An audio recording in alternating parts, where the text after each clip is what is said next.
नमस्कार दोस्तों, मैं योगेंद्र मिश्रा आपका अपने चैनल पर स्वागत करता हूँ। मित्रों, जो आज का हमारा विषय है देवगुरु बृहस्पति से बनने वाले राजयोग। मित्रों, देवगुरु बृहस्पति का जन्म कुंडली में क्या प्रभाव होता है और कैसे राजयोग बनते हैं वो आज मैं आपको बताने जा रहा हूँ। ज्योतिष में बृहस्पति ग्रह को देवगुरु कहा जाता है। यह मीन और धनु राशि के स्वामी होते हैं। देवगुरु बृहस्पति कर्क राशि में उच्च के और मकर राशि में नीच के हो जाते हैं। देवगुरु बृहस्पति को ज्ञान, संतान, धर्म और समृद्धि का कारक माना जाता है। किसी जातक की कुंडली में देवगुरु बृहस्पति अगर शुभ भाव में बैठे हों तो यह उसके लिए राजयोग का निर्माण होता है और राजयोग के प्रभाव से जातक सफलता की ऊंचाइयों तक पहुंच जाता है। उसे हर एक क्षेत्र में बड़ी कामयाबी मिलती है, क्योंकि गुरु जो है वो ज्ञान का, संतान का, धर्म का और समृद्धि का कारक होता है। मित्रों, ज्योतिष में देवगुरु बृहस्पति को सबसे ज्यादा शुभ और शक्तिशाली ग्रह माना जाता है। देवगुरु बृहस्पति को देवताओं का गुरु माना जाता है। देवगुरु बृहस्पति ज्ञान के देवता हैं, इसलिए जिस व्यक्ति पर देवगुरु की कृपा हो जाए वह व्यक्ति बुद्धिमान होता है। बृहस्पति ग्रहों में सर्वाधिक शुभ ग्रह की श्रेणी में आते हैं। मित्रों, देवगुरु बृहस्पति को सर्वाधिक शुभ ग्रह माना जाता है और यह वृद्धि कारक ग्रह होते हैं। इनकी दृष्टि अमृत के समान मानी जाती है। बृहस्पति संतान के कारक ग्रह माने जाते हैं और इतना ही नहीं, विवाह के लिए भी बृहस्पति की भूमिका प्रमुख मानी जाती है। वैवाहिक सुख प्रदान करने में बृहस्पति की प्रमुख भूमिका होती है। मित्रों, यह धन प्रदाता ग्रह माने जाते हैं। देवगुरु बृहस्पति की कृपा से व्यक्ति के जीवन में धन धान्य की कोई कमी नहीं रहती है। सूर्य, मंगल और चंद्रमा देवगुरु बृहस्पति के परम मित्र होते हैं। मित्रों, एक जन्म कुंडली में चार्ट पेपर में आपके सामने बना के लाया हूं। मित्रों देखिए, मित्रों ये लग्न लिखा हुआ है, तो जो लग्न होता है वो हमारा पहला भाव होता है, ये हमारा दूसरा भाव होता है, ये हमारा तीसरा भाव होता है, ये हमारा चौथा भाव होता है, ये हमारा पांचवा भाव होता है, ये हमारा छठा भाव होता है, ये हमारा सातवां भाव होता है, ये हमारा आठवां भाव होता है, ये हमारा नौवां भाव होता है, ये हमारा 10वां भाव और ये हमारा 11वां भाव और मित्रों लास्ट में ये हमारा 12वां भाव। तो जन्म कुंडली में कुल मिला के 12 भाव होते हैं और जन्म कुंडली में इन भावों को ऐसे गिना जाता है: पहला भाव, दूसरा भाव, तीसरा भाव, चौथा भाव, पांचवा भाव, छठा भाव, सातवां भाव, आठवां भाव, नौवां भाव, 10वां भाव, 11वां भाव और 12वां भाव। तो जन्म कुंडली में भावों की गणना ऐसे की जाती है। मित्रों, इस प्रकार जो है भावों को गिना जाता है। मित्रों, पहला भाव, चौथा भाव, सातवां भाव और 10वां भाव ये हमारे केंद्र के भाव हो गए। पहला भाव केंद्र का होता है, चौथा भाव भी केंद्र का होता है, सातवां भाव भी केंद्र का होता है और मित्रों आपका ये 10वां भाव भी केंद्र का होता है। पांचवां भाव हमारा त्रिकोण का होता है, सौभाग्य का होता है। नौवां भाव भी हमारा त्रिकोण का होता है, भाग्य का होता है। छठा, आठवां और 12वां भाव मित्रों ये त्रिक भाव होते हैं। मित्रों, ये बताना आपके लिए अति आवश्यक है, तभी जन्म कुंडली को आप सही तरीके से समझ पाएंगे। कुंडली में देवगुरु बृहस्पति को केंद्र में मजबूत माना जाता है। केंद्र भाव में जन्म कुंडली में देवगुरु बृहस्पति अगर विराजमान है तो उनको जो है मजबूत माना जाता है। अगर गुरु लग्न में हो मित्रों, अगर गुरु लग्न भाव में, प्रथम भाव में हो, तो अत्यधिक शक्तिशाली और बलवान हो जाते हैं।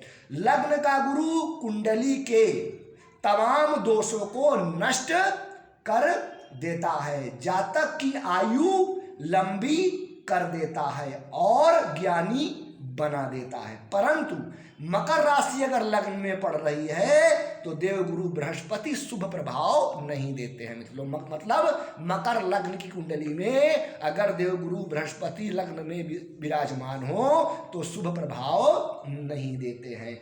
देवगुरु बृहस्पति की संतान की प्राप्ति, संतान सुख, विद्या प्राप्ति और राजनीतिक में वर्चस्व में महत्वपूर्ण भूमिका होती है।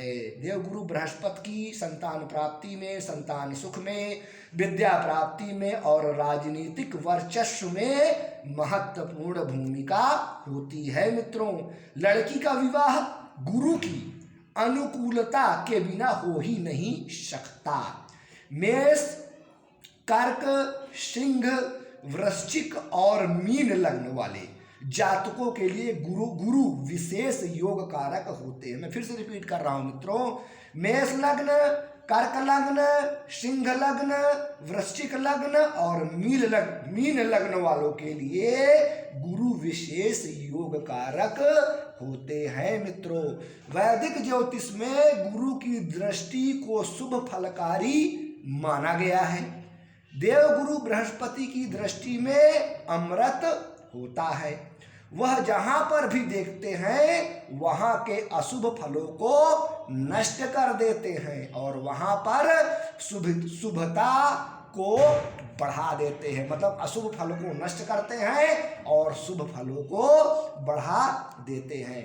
देवगुरु बृहस्पति की 3 दृष्टियां होती हैं। जहां भी वो बैठते हैं वहां से उन 3 भावों को देखते हैं। मतलब 3 दृष्टियां, 5वीं दृष्टि, 7वीं दृष्टि और 9वीं दृष्टि। वह जिस भाव पर भी बैठते हैं मित्रों, ध्यान समझिएगा, जन्म कुंडली में देवगुरु बृहस्पति जिस भाव पर भी बैठते हैं वहां से, मान लीजिए देवगुरु बृहस्पति जो है लग्न में बैठे हुए हैं, मान लीजिए देवगुरु बृहस्पति को मैंने लग्न में बैठा दिया, तो देवगुरु बृहस्पति जहां से बैठते हैं वहां से 5वें भाव को देखते हैं। यानी 1, 2, 3, 4, 5 लग्न से देवगुरु बृहस्पति 5वें भाव को देखेंगे।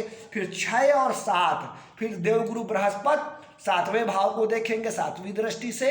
इसके बाद मित्रों उनकी होती है 9वीं दृष्टि, 7, 8, 9। तो 9वीं दृष्टि से भाग्य को देखेंगे। तो देवगुरु बृहस्पति पंचम दृष्टि से 5वें भाव को, सप्तम दृष्टि से 7वें भाव को और नवम दृष्टि से 9वें भाव को देख रहे हैं। तो यहाँ के शुभ फलों को बढ़ा देंगे मित्रों और अशुभ फलों को नष्ट कर देंगे। क्योंकि जो देवगुरु बृहस्पति जिन भावों को देखते हैं वहां के शुभ फलों में वृद्धि करते हैं और अशुभ फलों को नष्ट करते हैं मित्रों। जन्म कुंडली में बनने वाले विभिन्न प्रकार के योग में ध्यान समझिएगा बहुत मित्रों, बहुत इंपॉर्टेंट सूत्र मैं बताने जा रहा हूं। जन्म कुंडली में बनने वाले विभिन्न प्रकार के योग में गुरु से बनने वाले योगों का विशेष महत्व होता है, क्योंकि गुरु को ज्योतिष में सर्वाधिक शुभ ग्रह माना जाता है। अतः इससे बनने वाले राजयोग जहां जातक को अपार उन्नति कराते हैं, वही इससे बनने वाले राजभंग योग जातक की प्रगति को रोक देते हैं। मित्रों एक योग बनता है गुरु से, हंस पंच महापुरुष योग, हंस योग जो निर्मित होता है वो देवगुरु बृहस्पति के से होता है। अब कैसे बनता है मित्रों मैं आपको बता रहा हूं। जन्म कुंडली में देवगुरु बृहस्पति अपनी स्वराशि, अब देवगुरु बृहस्पति की स्वराशि कौन सी हो गई, धनु या मीन, या अपनी उच्च राशि यानी कर्क राशि में। तो जन्म कुंडली में देवगुरु बृहस्पति धनु या मीन राशि में या अपनी उच्च कर्क राशि में होकर केंद्र भाव में यानी पहले, चौथे, 7वें और 10वें भाव में बलवान होकर शुभ स्थिति में बैठे हों और पापी क्रूर ग्रहों के प्रभाव में न हो, तो हंस हंस पंच महापुरुष राजयोग का निर्माण होता है। मित्रों मैं फिर से रिपीट कर रहा हूं, देवगुरु बृहस्पति जो है केंद्र भाव में धनु या मीन राशि में या कर्क राशि में उच्च के होके पहले चौथे सातवें 10वें भाव में स्थित हो, किसी भी भाव में पहले चौथे सातवें 10वें में भाव में स्थित हो और बली हो और शुभ अवस्था में हो और पापी क्रूर ग्रहों के प्रभाव में न हो, तो हंस पंच महापुरुष राजयोग का निर्माण होता है। हंस योग में उत्पन्न जातक ज्ञानवान और विद्वान होता है। उसके हाथ और पैरों में शंख, कमल, मत्स्य जैसे शुभ फलदायक चिन्ह होते हैं। इतना शुभ जो होता है राजयोग होता है। ऐसा व्यक्ति सुंदर कोमल शरीर वाला और मीठा खाने का शौकीन और धर्म के रास्ते पर चलने वाला होता है, जातक धनी और प्रसिद्ध होता है। मित्रों मैं अगला नेक्स्ट योग बता रहा हूं आपको जो गुरु से बनता है, काहल योग। काहल योग जन्म कुंडली में देवगुरु बृहस्पति और चौथे भाव के आपसी संबंधों पर आधारित होता है काहल योग। मैं फिर से बता रहा हूं, जन्म कुंडली में गुरु और चौथे भाव का, जन्म कुंडली में गुरु और चौथे भाव के आपसी संबंधों पर आधारित होता है काहल योग। कुंडली में देवगुरु बृहस्पति और चौथे भाव के स्वामी चतुर्थेश। मित्रों ध्यान समझिएगा, जन्म कुंडली में देवगुरु बृहस्पति और चौथे भाव के स्वामी चतुर्थेश युति बनाकर बैठे हों अथवा एक दूसरे से केंद्र भाव में स्थित हो। मतलब देवगुरु बृहस्पति और चतुर्थेश में जो है केंद्रीय प्रभाव हो। वो कैसे होगा? मान लीजिए देवगुरु बृहस्पति जो है चतुर्थ भाव में बैठे हुए हैं मित्रों। अब देवगुरु बृहस्पति से चतुर्थेश जो है चौथे, सातवें या 10वें भाव में हूं। कैसे? मान लीजिए यहाँ पे देवगुरु बृहस्पति बैठे चौथे भाव में, तो 1 2 3 4 यहाँ पे अगर चतुर्थेश बैठे होंगे तो काहल योग का निर्माण हो जाएगा। अगर यहाँ पे बैठे होंगे चतुर्थेश तो काहल योग का निर्माण हो जाएगा, और या यहाँ पे बैठे होंगे चतुर्थेश तो काहल योग का निर्माण हो जाएगा। मतलब देवगुरु बृहस्पति और चौथे भाव के स्वामी चतुर्थेश से संबंध बनने पर, केंद्रीय संबंध बनने पर या युति बनने पर काहल योग का निर्माण होता है। मतलब देवगुरु बृहस्पति और चतुर्थेश में केंद्रीय प्रभाव हो, एक दूसरे से केंद्र में बैठे हों देवगुरु बृहस्पति और मित्रों चौथे भाव के स्वामी चतुर्थेश। तो इस योग में उत्पन्न जातक आकर्षक व्यक्तित्व वाला, उच्च पद प्राप्त करने वाला, साहसी ज्ञानी होता है, यश मान प्रतिष्ठा प्राप्त करने वाला होता है। मित्रों एक योग में और आपको बता रहा हूं, चामर योग। यह योग देवगुरु बृहस्पति के शुभ दृष्टि से संबंधित होता है। मित्रों देवगुरु बृहस्पति की शुभ दृष्टि से संबंधित होता है चामर योग। इस योग में देवगुरु बृहस्पति इस योग में कुंडली में स्वयं बली होकर बैठे हों। देवगुरु बृहस्पति जन्म कुंडली में स्वयं बली होकर बैठे हों, शुभ प्रभाव में हों, और लग्नेश मित्रों लग्न भाव के स्वामी लग्नेश केंद्र में, यानी पहले चौथे सातवें 10वें लग्न भाव के स्वामी लग्नेश केंद्र में बैठे हों और बली अवस्था में हूँ और उनको देवगुरु बृहस्पति देख रहे हूँ। अब मान लीजिए कि जो है लग्नेश जो है 7वें भाव में बैठे हों और देवगुरु बृहस्पति लग्न में बैठे हों, तो जो है अगर देख रहे होंगे तो चामर योग का जो है निर्माण हो जाएगा। अब देखिए मित्रों जो है देवगुरु बृहस्पति जो है तीसरे भाव में बैठे हों। मित्रों देवगुरु बृहस्पति जो है वो तीसरे भाव में बैठे हों और लग्नेश जो है मित्रों यहाँ पे बैठे हों, तो चामर योग का जो है मित्रों निर्माण हो जाता है। मतलब केंद्र भाव में लग्नेश उच्च राशि में बैठे हों और देव गुरु बृहस्पति उनको देख रहे हों तो चामर योग का निर्माण होता है। जातक विद्वान होता है, प्रसिद्ध होता है, सम्मानित होता है, ज्ञानी होता है और किसी न किसी कला में जो है माहिर होता है और निरोगी होता है। जातक धनी होता है, अत्यंत बुद्धिमान होता है, धन यश मान प्रतिष्ठा प्राप्त करता है। मैं फिर से रिपीट कर रहा हूँ, जन्म कुंडली में केंद्र भाव में लग्नेश यानी पहले चौथे सातवें 10वें भाव में उच्च राशि में बैठे हों और उनको देवगुरु बृहस्पति जो है देख रहे हों तो चामर योग का निर्माण होता है। मित्रों नेक्स्ट योग में आपको बता रहा हूँ गज केसरी योग।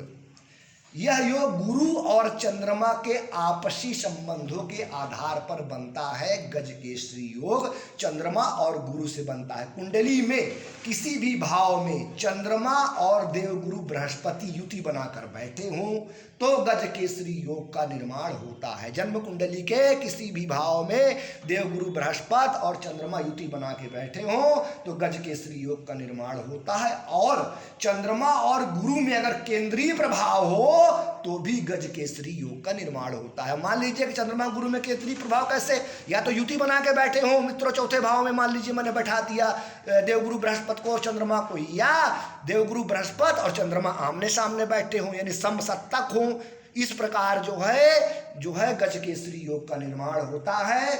और गज केसरी योग में जन्म लेने वाला जातक प्रसिद्ध, धनी, बुद्धिमान और सरकार से सहयोग प्राप्त करने वाला, प्रशासनिक अधिकारियों के पास बैठने वाला जो है मित्रों होता है। मित्रों एक योग में और आपको बता रहा हूं सकट योग। मित्रों ये खराब योग होता है, इसको खराब श्रेणी में गिना जाता है। सकट योग बनता कैसे है मित्रों? देवगुरु बृहस्पति और चंद्रमा के संबंध से बनता है सकट योग। अभी मैंने जैसे गज केसरी योग का बताया तो जस्ट इसके विपरीत अब ये कैसे बनता है सकट योग। गज केसरी योग के विपरीत गुरु और चंद्रमा का खडाष्टक संबंध होता है। खडाष्टक संबंध कैसे होता है? ये मित्रों होता है चंद्रमा से। मान लीजिए चंद्रमा यहाँ पे बैठे हैं, मैं बैठा दे रहा हूँ मित्रों, मान लीजिए चंद्रमा यहाँ पे बैठे हुए, जो चंद्रमा से जहाँ बैठे हुए वहाँ से छठे या आठवें भाव में देवगुरु बृहस्पति बैठे हों तो गिन लीजिए 1 2 3 4 5 6, तो चंद्रमा यहाँ बैठे हों और देवगुरु बृहस्पति यहाँ बैठे हों मित्रों तो सकट योग का निर्माण हो जाता है। 7 8 या तो देवगुरु बृहस्पति यहाँ बैठे हों या यहाँ बैठे हों तो सकट योग का निर्माण हो जाता है। मतलब चंद्रमा जो है कुंडली में जहाँ भी बैठे हों वहाँ से छठे या आठवें भाव में गिनेंगे आप देवगुरु बृहस्पति बैठे हों तो सकट योग का निर्माण हो जाता है। इस योग में जन्म लेने वाला जातक धनी परिवार में जन्म लेकर भी धन से हीन, दरिद्र, कई प्रकार के कष्टों को झेलने वाला तथा सरकार से दंडित होता है। मित्रों एक लास्ट का मैं योग बता रहा हूँ आपको, वीडियो बड़ा लंबा बना जा रहा है इसलिए सिर्फ एक ही योग बता रहा हूँ, बाकी मैं नेक्स्ट वीडियो में बताऊंगा। गुरुकृत पाप कर्तरी योग। अब ये कैसे बनता है? यह योग गुरु के दोनों ओर पाप ग्रहों की स्थित होने से बनता है। अब ये ऐसे बनेगा मित्रों, जैसे देवगुरु बृहस्पति को मैं 10वें भाव में बैठा दे रहा हूँ मित्रों, बृहस्पति लिख दे रहा हूँ। अब देवगुरु बृहस्पति 10वें भाव में बैठे हैं, अब इनके दोनों ओर पाप ग्रह बैठ जाए। मान लीजिए हम मंगल बैठ जाए 11वें भाव में और 9वें भाव में शनि बैठ जाए, तो शनि और मंगल बैठे हैं इनके आगे पीछे भाव में, तो पाप कर्तरी योग हो गया। तो पाप कर्तरी योग में जो जातक होता है वो पीड़ित होता है, भाग्यहीन होता है, कर्कश होता है और धनहीन होता है और वैवाहिक सुख की कमी भी देखी जाती है और संतान से भी कष्ट ऐसे लोगों को मिलता है, क्योंकि गुरु जो है वो पाप कर्तरी योग में हो गया। भाई आगे मंगल बैठ गया 11वें भाव में और 9वें भाव में शनि आ गया, तो गुरु के शुभ फल जो है क्षीण हो गए मित्रों। तो मित्रों आज के लिए बस इतना ही। नमस्कार।